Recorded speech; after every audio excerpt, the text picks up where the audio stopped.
Let's maul in the Central Committee. Let's cringe in the Central Committee. Let's bog in the Central Committee right now.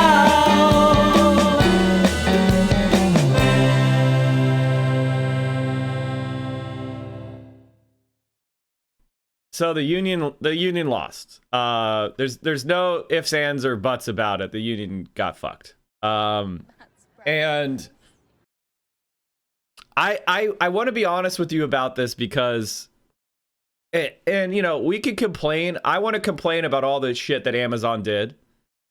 I want to complain about the laws, but I also want to talk about why the union lost within the system that we have. And there's a reason for that. There's a reason for that. There you go. This is guy, Mike Elk, is a labor reporter out of Pennsylvania. And he goes around and covers a lot of labor action. And our interviews with anti-union workers found their opposition to unions was soft. There was no strong organizing committees or plan of shop floor action. Classic hot shop attempt. A 70-30 union defeat is a campaign that should never have been undertaken in the first place. And just as victory can beget victory, large defeats dampen militancy. And of course, the company was manipulative, coercive, brutalist. But that is always the case. Have to figure it out. Let's talk about the people who voted against the union, who they are, and what they did. This is an interview by Mike Elk, Pennsylvania-based labor reporter, with one of the workers who is very representative of the people who voted no. I'm more so against it because I don't know much about it. I've never had to deal with it until now. So, I mean, I love where I work, so I'm just really, I guess I'm just in the middle. Yeah? Did you vote, so you voted against it? I did. And what's it feel like, you know, when they're handing out pins and talking to folks and telling folks to vote against the union? I mean, that's just like an actual political vote. You can't really tell somebody how to vote or not, you know, against someone, but I mean, it's just them, I guess, just trying to protect their, you know, their business as well. For one, since I don't know, you know, everything about it, and of course I don't want someone coming in and changing everything, especially if certain things are, you know, are good in the situation. And if they come in and I don't know how it's going to be, so, you know, it's just a, like I said, I guess a no win-win situation, really. Well, let me ask you this. So say things don't quite get better here. Mm-hmm. Things get worse and they vote down the union. Would it be open to the union maybe coming back later? I mean, I don't know. That's if I'm still here, so I don't know. Yeah. What do you do here? What kind of work? I'm a packer. That's really physically demanding work. Yeah. I mean, I guess I'm used to it because my last job I was a manager, so it's nice to just be in charge of me. So it's okay. Yeah. Has the union come to your house at all? No, they haven't. No. Have they been calling you? I've probably had maybe one or two, but I really hadn't tried to hold the conversation. I'm just, you know. Yeah. I just like I'm just more so. I just like coming to work every day and, you know, and enjoy my days off. So I'm cool. Yeah. And it's good pay here, isn't it? Really? Yeah, I think so. Yes, I think so. Okay. Oh yeah, it's pretty cool to me. It's just, you know, I mean, if they come in and, I mean, if things get better, hey, that's a great thing. But if they don't, you know, it's just, I'm more so versus the argument, I'll move on. And it's just the way it is. So, a couple of things to this. This is the most standard-ass response to a union organizing campaign that I've ever heard. What that interview tells me is that the union was not ready and did not do its job. And I'm not just blaming the union. I want you to understand something. In America, there is no education about labor rights, about unions. Our generation, especially millennials, don't have any experience with unions, or if they do, it's just like their insurance company, right? Like, they didn't pick their union. It's kind of already existed. They joined it and whatever. Most young people don't have to use their health insurance much. They don't have to use their union much. They don't really get it. And as she said, if I don't like it, I'll just leave and find another job. That's exactly the type of shit neoliberals love to hear. Because if she goes to the next job, it's the same conditions. The company has all the power, and you have none. You shuffling around is great because you can't demand annual raises. You have to start at the bottom of the ladder again. That is the situation. And no floor action. What does that mean? It means the union did nothing at the job. You have, under the National Labor Relations Act, a right to collectively petition your boss for grievances before you join a union. What did the union organizing committee get for their employees before they tried to do the union vote? The answer is, as far as I can see, nothing. If somebody says I'm against it because I don't know about unions, how the fuck are you having a vote with thousands of people who don't know about unions? Why haven't you been talking to them first? So that is a serious, serious problem. Weren't they banned from going on warehouse grounds? The outside organizers were banned, but not the employees. Employees can't be banned from going for their job. The outside organizers are banned, but not the employees. So where do we go from here? I'm not just trying to shit on the warehouse workers union. I'm sure they did their best. And they were up against one of the most concerted and brutal anti-union campaigns that you could possibly imagine. I thought organizers were good. No way they failed this hard. They failed. I agree with what you're saying, but yeah, she also said they tried to come to her house and talk to her and she didn't engage, not defending the union. I thought she said they didn't do that. You said after last week that after a loss, organizers will not likely return, not to that warehouse, not for a while. Here's somebody who was propagandized about the do it without dues. Remember when we laughed at the do it without dues campaign? Why do you think the union would be bad to bring in here? I mean, they gonna take money away from me. And I don't want no money took away from me. And I mean, Amazon ain't give me no reason to have somebody support me. Yeah. I can support myself here, so. Yeah, and you just don't, you think unions are just, they could get in the way of things. I mean, I ain't gonna say that they can work out for some jobs, but I don't think Amazon did it. They good. What were the meetings like? I heard they held meetings here against the union. Oh yeah, they was cool. They was just telling us what the union is. They ain't speak nothing bad on it. They just told them what they do and stuff like that. What did it feel like to be in these meetings? They were cool? Yeah, they was there food or was there? Nah. But everybody got like a break from work? Nah. Yeah. It was straight. It wasn't nothing like that. I just like pull carts and stuff like that. Yeah. But I don't think it's too demanding. Like the manager said, they real cool and stuff like that. So really, yeah, it ain't no problem. How often do you talk to the managers, or do you interact with them often? I interact with my manager. Do you say, hey, what's up, or like? Yeah, I mean, well, it's never no conversation like that, but they still tell me like, hey, what's up, and I just get back to work. I want to get my own money, so I feel like Amazon is a good opportunity. I'm also in school, so I feel like they can help me while I'm in school. I'm gonna get into my career, so okay. Yeah, this is just a good stepping stone for me. They said they were gonna do something like a jump start plan or something like.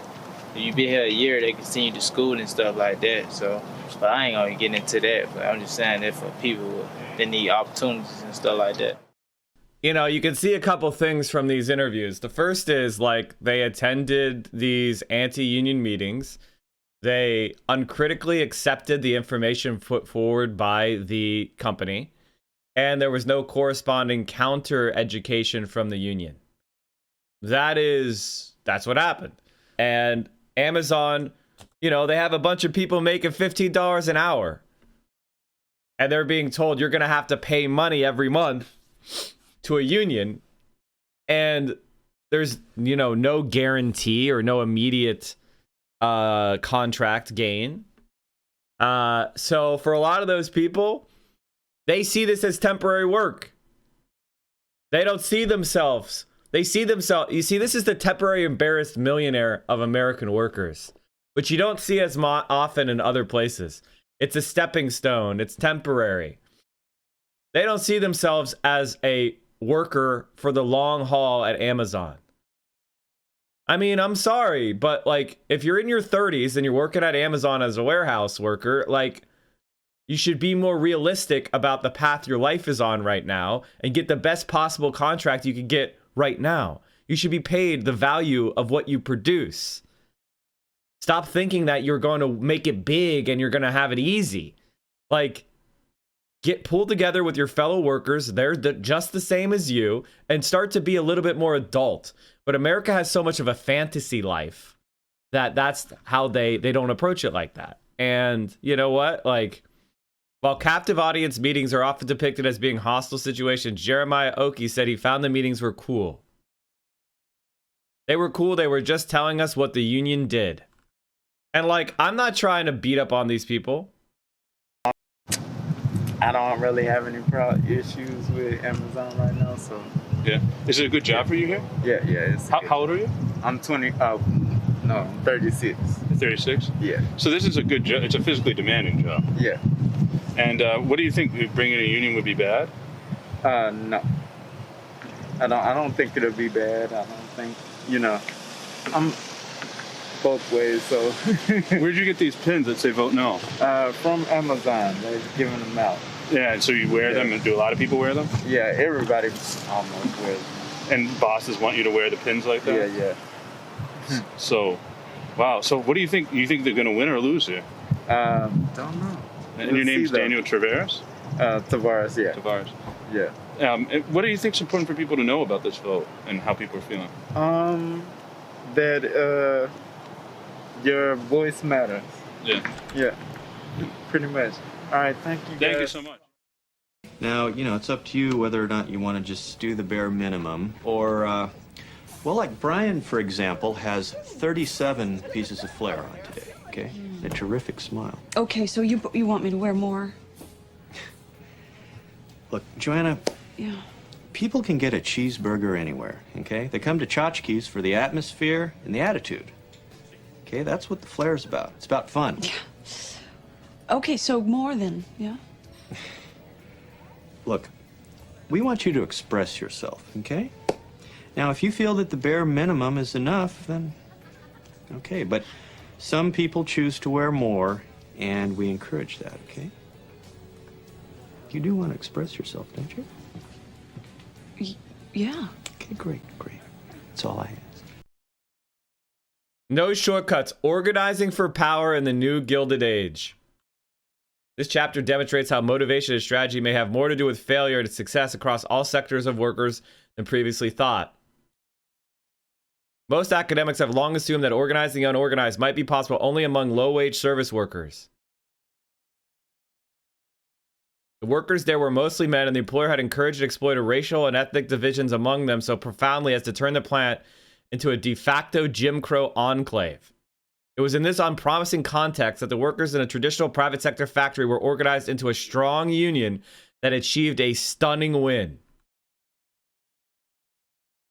Once the union understood that we had to run a campaign where race was a central issue, where race and class were given equal weight and the intersectionality of the two was lifted up, and we reframed the fight as a moral fight, we won in just 2 years. People trying to win these fights with morality or race off the table versus front and center are starting fights with one hand tied behind their back. King County, Washington has a population of 2 million. 93% of the people are city dwellers. Most of them live in Seattle. At the time I'm writing this, the median household income is $71,175, and the average rent for a two-bedroom house is $1,123 per month. In 2014, there was a successful campaign to increase Seattle's minimum wage to $15 an hour by the year 2022. By which time, incidentally, that $15 an hour will not be $15. It will be worth less, since Seattle didn't index it to inflation. The story was banner news worldwide in print and broadcast media and caused celebrity for many liberals. Meanwhile, without the fanfare of a single national headline, another kind of contract in a very different region also introduced a wage of $15 an hour. Bladen County in southeastern North Carolina has a population of 35,843. 91% of those people live in the countryside. The rest are in the county's few small towns. 35% are African American. At the time of this writing, the median income was $30,031, and the average rent for a two-bedroom house is $637 per month. In 2008, in the county's tiny town of Tar Heel, 5,000 workers at the Smithfield's Food pork factory voted to form a union with the United Food and Commercial Workers. It was the single largest private sector union victory of the new millennium, and it happened in the South, in the state with the lowest rate of union membership in the entire country, 3%. The new ratified contract not only guaranteed $50 an hour wage, but also paid sick leave, paid vacation, health care, retirement benefits, overtime pay, guaranteed minimum work hours, job security through a just cause provision, and tools to remedy dangerous working condition. The wage alone far outranks Washington's, given the dollar's Biden power in Bladen County. King County workers would have to earn $26 an hour and 40 cents to equal it. Because the union signed a gag order as part of the final deal to reach a fair union election process, little has been said or written about the campaign since the workers won it, depriving other Southern workers of a very important example of how labor can win in the new millennium and the many manufacturing plants that have moved to the region. In Chapter 2, I've discussed the negative effects of gag orders during collective bargaining, a staple imposition in the new labor era. The Smithville gag order may well have hampered workers in the U.S. South from believing they, too, can win, like the workers in rural North Carolina. Wow. I didn't even know about that. Or I am embarrassed to say I did not know about that campaign. Damn. I'm definitely going to read that book. I haven't gotten it's on my reading list of books to read, but that shows you the power of a fucking union, man.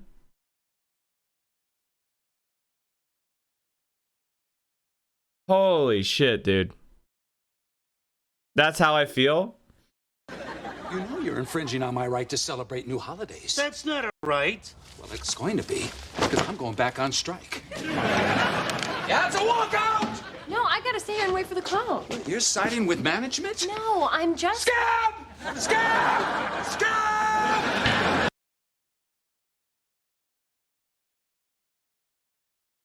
That's part of the reason why we have to create a culture like that, chat. And this is something that a lot of leftists, especially online, don't like to hear. If you're a scab, a strong militant left will not forgive you. And everyone will know it. When we get to that point where being a scab is something everyone's scared to be, just as much as they're scared to be a transphobe or a homophobe on the left, being a scab, being a labor exploiter is bad in much the same way that being a homophobe or a transphobe is. You are furthering vile oppression. And it's not okay. And you have to create a culture, a militancy on the left that doesn't accept lame fucking excuses for doing horrible shit.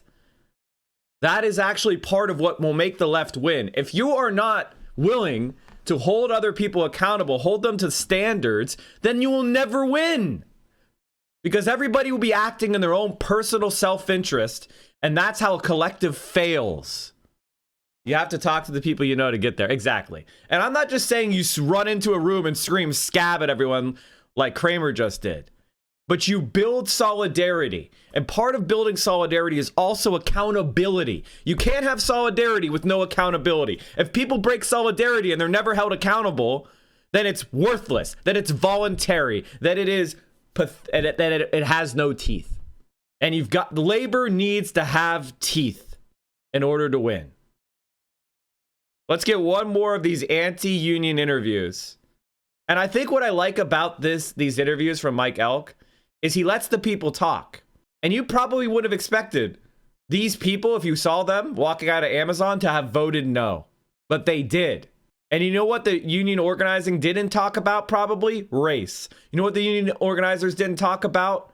The fact that these people are being exploited. It was just a kind of, vote for us and we'll get you a better deal, which is important, but not enough. You've got to be where the people are.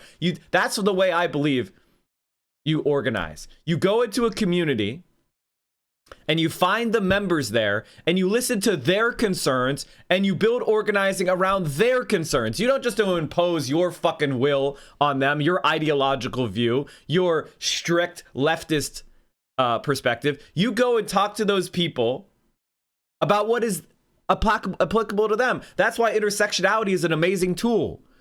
Because everyday people understand that they suffer oppression because of their gender, because of their race, because of their economic status, because of their sexual orientation or gender expression, and so, or their immigrant status, or their nationality, or their disability. You go in and you organize based on what is relevant to them. And then as you form solidarity, you also educate people about class. That is the key to building a leftist movement that can win in America. I think we need to stop this notion that the South is a lost cause when there's so many people here, specifically where I am in Texas, are leftists. The organized here for political race is always busting their asses. Let's keep going. So you think you have mixed feelings on it? Yes, sir. How do you feel? Have you voted yet? Yes, I have voted. Did you vote for yes or no? I'm going to keep that to myself. Okay. You know? But what's your mixed feelings on it? How do you feel? Like, what's the upside? Well, the upside is I guess they could make a few changes as far as brakes and stuff go. I mean, they would like to have a few more brakes in there. Yeah. You know, so. Well, the other part of it, you know, I didn't know if the union could really do a whole lot for wages and stuff, because I've heard, you know, that they had another union, other place they were up, and the wages didn't really change that much, so I wasn't really sure about that. You know, we was having meetings about, you know, what the and what they spend their money on and stuff, and that had me kind of scratching my head. Kind of depends on. We had meetings on what the union spends their money on, and that kind of had me scratching my head. What you work for, like, you know, my wife, she has a government job, and their union is a whole lot different. You know, they do. But I think that, you know, unions could do a whole lot more than what they actually do. Yeah. How do you think? Do you think they'll win the vote or lose the vote? How are your colleagues feeling? I think it's a possibility that they may get in, that they may win. What are folks upset about that work here? What do they like? And what are they upset about? I think that, you know, I think that people might want a couple more breaks a day or something like that. You know, maybe a little more breaks. You know, because it is, you know, it can be taxing on you. I'm 59 years old, so I think it's a more of a place for a more younger generation than me. It can be physical on you, but if you let it get in your mind, you know, I just go ahead and do what I got to do. Hey, take Tex it one in person. step at a time. What's So up, it don't buddy? really bother me that much, but I do know that by me being a I've covered 5 major losing union elections in the South on the ground in the last decade. From each one, I have to learn so much. We're going to have to question a lot and improve our organizing models to beat this type of employer opposition. You think maybe a union effort like this would have been better in a state that has wages closer to what Amazon offers? In Alabama, minimum wage is pretty low, so they see $15 an hour and think that's a huge leap, so they're content. You can't recite an argument from Chomsky, David Harvey, or Nancy Fraser to a worker who has never stepped foot in a university and is struggling to feed his family. You've got to meet these people with their problems lie and how you can help them with them. Exactly. Oh, it's over. They're not going to win. I think you should listen to the latest Chapo episode where they interview documentarians about organizing for Medicaid expansion in Idaho. Sounds like it's a very good case study on organizing and maybe a potential movie night. Oh, that sounds fun. Chapo is good. Can I just say this unequivocally? Chapo Trap House is good. I don't listen to them much anymore just because of time constraints, but they did real shit. You know, it was funny. People were making fun of Chapo listeners for being like online leftists and irrelevant when they were going out and organizing for Bernie Sanders in Iowa, when they were going out organizing for Bernie Sanders in New Hampshire, when they were going out and organizing for Bernie Sanders in Nevada. Like, suddenly all that didn't matter. They were still bad. But then suddenly a centrist does one canvas and they're the new fucking savior of the left. Weird how that double standard applies, huh? Weird. Does this mean that another push to unionize won't get help from other unions again? No, that's not what it means. It just means that this warehouse ain't getting a union for a while. Yeah, they had a good run when Bernie started, yeah. Oh no, new click of Mike haters incoming, the Chapo haters. Listen, if you don't like Chapo, that's fine, I get it, but they're good, they're smart. Minimum wage is $7.50 in Texas, so anyone, a friend, or anyone making 15 is usually met with, wow, you're making good money. It's hard to go against a huge gap when people perceive it as good. $15 an hour is not good money. In some places, it's better than others, but it's not good money. It's a lot better than $7.25, but it's not good. It's not poverty. That's not good. All right. This is the U.S. I'm talking about. No state is particularly pro-union. Anti-union sentiment is pervasive even in a blue state. If I were to organize, I'm kind of curious why they haven't tried to do one of these where unions are in organizing in like New York or Pennsylvania. I think the best places to do this would be New York, New Jersey, or Pennsylvania. To organize Amazon's warehouse. I think that would be the best places. Those are the most pro-union places in America. So I would expect them to be the best shot at it, and Alabama being the worst. Now, if you have a shot anywhere, you try to take the shot. Union here provide better wages, inflation, COLA, cash bonuses, so if no safety violations occur, paid hour-long lunches, grievance system, etc. Yeah. Chicago is Illinois is probably not a bad idea either. My friend works in an Amazon warehouse and wants a union. I told him I'd help him connect him to the locals, but I don't actually know where to start. How do I find this? It depends where it is, you know? It depends where it is. That's a very tough question. I'm having my first bargaining meeting today with my union at a nonprofit here in NYC. Pog. A great man once said you miss 100% of the shots you don't take. True. That's the issue, is people don't realize they're valued or are so used to being paid poorly that $50 make them feel like they're well paid. It's like with the Justice Dems going for safe blue district. Take out easier targets first and use that success to fuel more in harder areas. Overbeeb, I agree with that, but I also say, like, if you have a shot in a swing district, you take the shot, right? All right. Well, that was the discussion. I wanted to show you guys that. I think we have the current vote. Just so everybody understands that I am not just, it's over, man. It's over. With about half the ballots counted last Thursday, votes against unionization had a 2-to-1 advantage over those in favor. There were 1,100 votes against unionization and 463 in support. There you go. The incomplete tally put Amazon on the cusp of defeating the most serious organized labor threat in the company's history. In a high-profile campaign since the fall, the Retail, Wholesale, and Department Store Union aimed to establish the first union at an Amazon warehouse in the United States. The result will have major implications not only for Amazon, but also for organized labor and its allies. So there you go. It's over, man. It's over. Was there ever a time when unions were too powerful? Not in America. And the answer is no. But I will say this about unions. Here's one thing about unions that we should be honest about. Unions have discrete interests, right? They're part of a larger struggle against the capitalist class, but a specific union could have an interest that is contrary to the union movement, or that is contrary to what is good for society or humanity. I'll give you an example. The pipe fitters union that was hired to build Keystone Pipeline. That union has an interest in getting their unionized workers work. And they make really good money doing it, right? But for the union movement as a whole, for humanity as a whole, Keystone Pipeline was bad. But if everyone is organized into unions collectively, those other unions that are not directly benefiting from Keystone XL, the left will have much more power to oppose Keystone XL. And as individual unions have bad takes on some specific instance, the strength of the left with other unions that don't have an interest is much greater. And so we can be honest that unions are not 100 in every situation. All unions are always great. No, sometimes unions have interests that are contrary to the interests of the left, specifically in that one instance. But overall, they're about building a much, much more powerful movement and shifting power towards labor. We need to pass minimum wage increases, then try again for unions. There is no longer an excuse for people. No. We can chew gum and walk at the same time, okay? We need to pass the PRO Act. So one of the things that DSA is doing right now, chat, DSA PRO Act, is they are trying to organize a PRO Act canvas. Workers of the world unite. Pass the PRO Act to solve our climate. Here you go. Here's the campaign they're doing. Let me play the video. We are in crisis. Because the planet is in crisis. The environmental disasters that we are facing are not going to stop.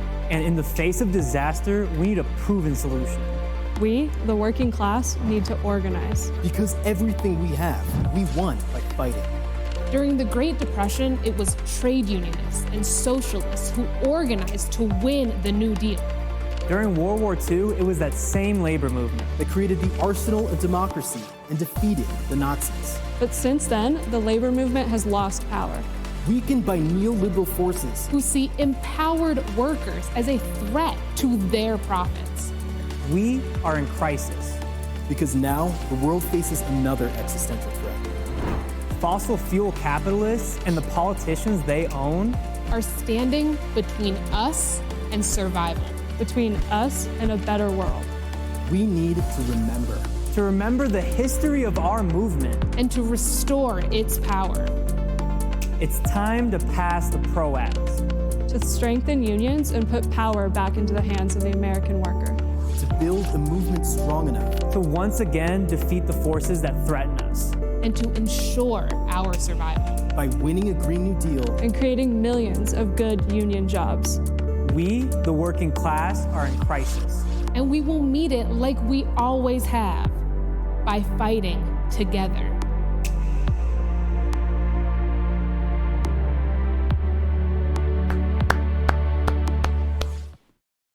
So, by the way, chat, I know that some of the entertainment leftists, the entertainers, I guess I should say, as opposed to leftists that create content that apes being left, don't like when I talked about the history of the labor movement and sewer socialism, and they made that a meme. But you see what the real socialists are doing, the people that are really, they talk about how important that is, because our past successes can show us the way. That is the truth. All right, ain't it telling that the most powerful unions left in the USA are police unions? That's not really true, but they are definitely powerful. Mike, we're on the topic of valuing labor. Years ago when I worked as a dishwasher, I was paid $12 an hour and a small discount on dinner after. Instead of more money in my check, could you explain for anyone else facing similar shit in chat why they should organize to change this? I know some people don't get enough free time to learn everything. Because you... Okay, why should they organize to change that? Because Union Ad of 1976? Oh, God, okay. This is no import. We made this blouse. We belong to the International Ladies Garment Workers Union, and we have sewn our union label right in here. It tells you we're able to do what every American wants to do, have a job doing honest work at decent wages. When you see the union label, think of us, making a living, making your clothes right here in America. Look for the union label when you are buying a gold dress of love. Remember somewhere our union sewing, our wages going to be the kids and run the house. We work hard, but who's complaining? Thanks to the ILG, we're paying our way. So always look for the union label. It says we're able to make it USA. Now, chat, do you see how racially diverse this was? You know, like, who is leading? This is why the right wing fucking hates unions. This was in 1981. This is why the right fucking hates it. And unfortunately, the International Ladies Garment Workers Union has largely been defeated in America. I think the fatal blow was inflicted during the Clinton administration, when a lot of the manufacturing of clothes was offshored. I thrift my clothes, and I can tell you that everything that has ever had a U.S. union-made label has been the highest quality. Of course!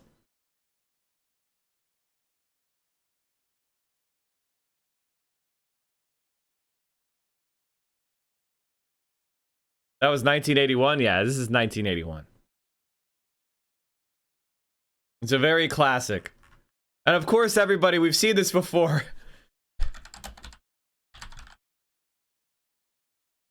We also need this. Every time you buy pot from Mexico or Colombia, you're putting an American out of work. We of the American Dope Growers Union support ourselves by growing marijuana in American soil. We've had a pretty hard time on our own, but with the union, we can live decent lives and stay off welfare. That's my union, and that's what our union label stands for. So look for the union label when you are buying breakfast or house. Remember somewhere our union's growing. Don't you be smoking at the best price. Norm can shoot.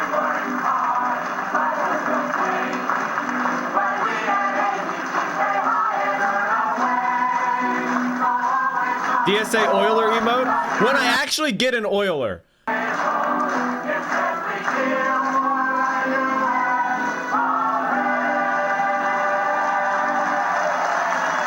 So that, you know, this was when SNL was, you know, kind of funny. We do politics here every morning starting at 10 a.m. 10 a.m. Eastern, 7 a.m. Pacific. You can watch us here on Twitch. We're the morning guy. The morning politics guy.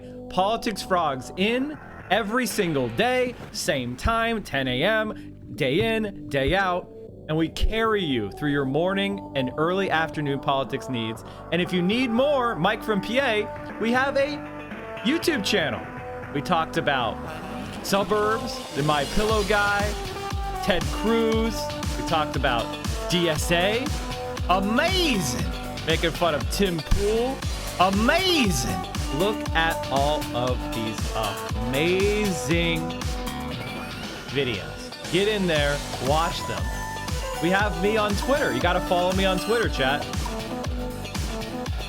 I'm at 20,614 subs. That means I got like 40 followers on Twitter in the last day. You can do better than that. You can do better than that. Go follow us on Twitter. And of course, join the Discord, where we have an incredible community of left-wing streamers. We have left-wing community. We talk about the stream. We talk about politics. There's gaming content. It's a really awesome, supportive place. Direct action, mutual aid, and you can just let off some steam. And also, you can help produce the show. One of the things I do is I look at the links that are put into the news content suggestions chat room on the Discord. Join the Discord, come hang out, and maybe what you want me to talk about will be part of the next show.